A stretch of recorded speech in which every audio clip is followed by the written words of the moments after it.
Salut les entrepreneurs! Vous avez monté votre SASU ou vous y pensez sérieusement? Super choix! Mais une question cruciale se pose vite. Comment l'argent circule-t-il concrètement dans cette structure? On n'est plus en auto-entreprise où l'argent des clients arrive directement dans votre poche.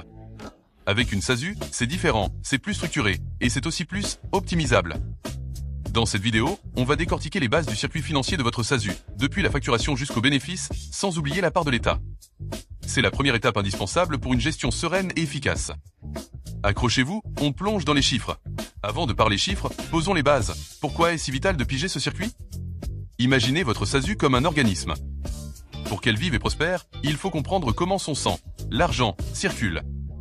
Cette clarté, c'est le fondement d'une gestion saine. Ça vous permet d'anticiper, de prendre les bonnes décisions et d'éviter les surprises coûteuses. C'est votre feuille de route pour la réussite. C'est la règle d'or en SASU et elle est fondamentale. La société est une entité juridique distincte de vous, le dirigeant. Elle a son propre compte bancaire, sa propre comptabilité, ses propres impôts. Votre argent personnel n'est pas celui de la SASU tant qu'il n'a pas été officiellement versé. C'est le fameux voile social qui protège votre patrimoine, mais qui impose aussi cette séparation rigoureuse. On ne pioche pas dans la caisse de la société pour ses courses perso, jamais. Le tout premier euro de votre SASU, c'est le chiffre d'affaires. C'est la somme de tout ce que vous facturez à vos clients pour vos prestations ou vos ventes. Une fois encaissé sur le compte de la société, cet argent devient le Canada brut. C'est l'indicateur principal de votre activité, le moteur qui fait tourner la machine. Pas de Canada, pas de SASU. Alors, assurez-vous de bien facturer et d'être payé. Une fois le Canada généré, votre SASU a des dépenses pour fonctionner. On appelle ça les charges déductibles. Ce sont toutes les dépenses nécessaires à votre activité. Matériel, logiciel, loyer, frais de déplacement, honoraires comptables, etc. Chaque euro de charge déductible réduit le bénéfice sur lequel l'État va calculer son impôt.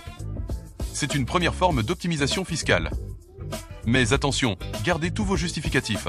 Quand vous avez soustrait toutes vos charges déductibles de votre chiffre d'affaires, ce qu'il reste, c'est le bénéfice. C'est le résultat net avant impôt. Cette somme représente la richesse que votre SASU a réellement générée. Un bénéfice positif, c'est le signe que votre activité est rentable. C'est le cœur de la performance de votre entreprise et la base pour la suite de nos calculs. En SASU, vous êtes par défaut soumis à l'impôt sur les sociétés, l'IS. C'est un impôt que la société paie directement sur son bénéfice. Les taux peuvent varier. Il y a souvent un taux réduit pour les petites structures sur une première tranche de bénéfice. Une fois l'IS payé, l'argent restant appartient toujours à la société. C'est ce bénéfice net d'impôt qui pourra être réinvesti, mis en réserve ou distribué. Mais ça, on le verra dans une prochaine vidéo. Et voilà, vous avez les bases du parcours de l'argent dans votre SASU. C'est le socle pour tout le reste. Dans la prochaine vidéo, on va s'attaquer au sujet brûlant. Comment vous, le président, pouvez vous rémunérer entre salaire et dividendes? Ça va être passionnant. Alors, pour ne rien manquer, abonnez-vous à la chaîne, activez la cloche et laissez-moi un pouce bleu si cette vidéo vous a éclairé. À très vite.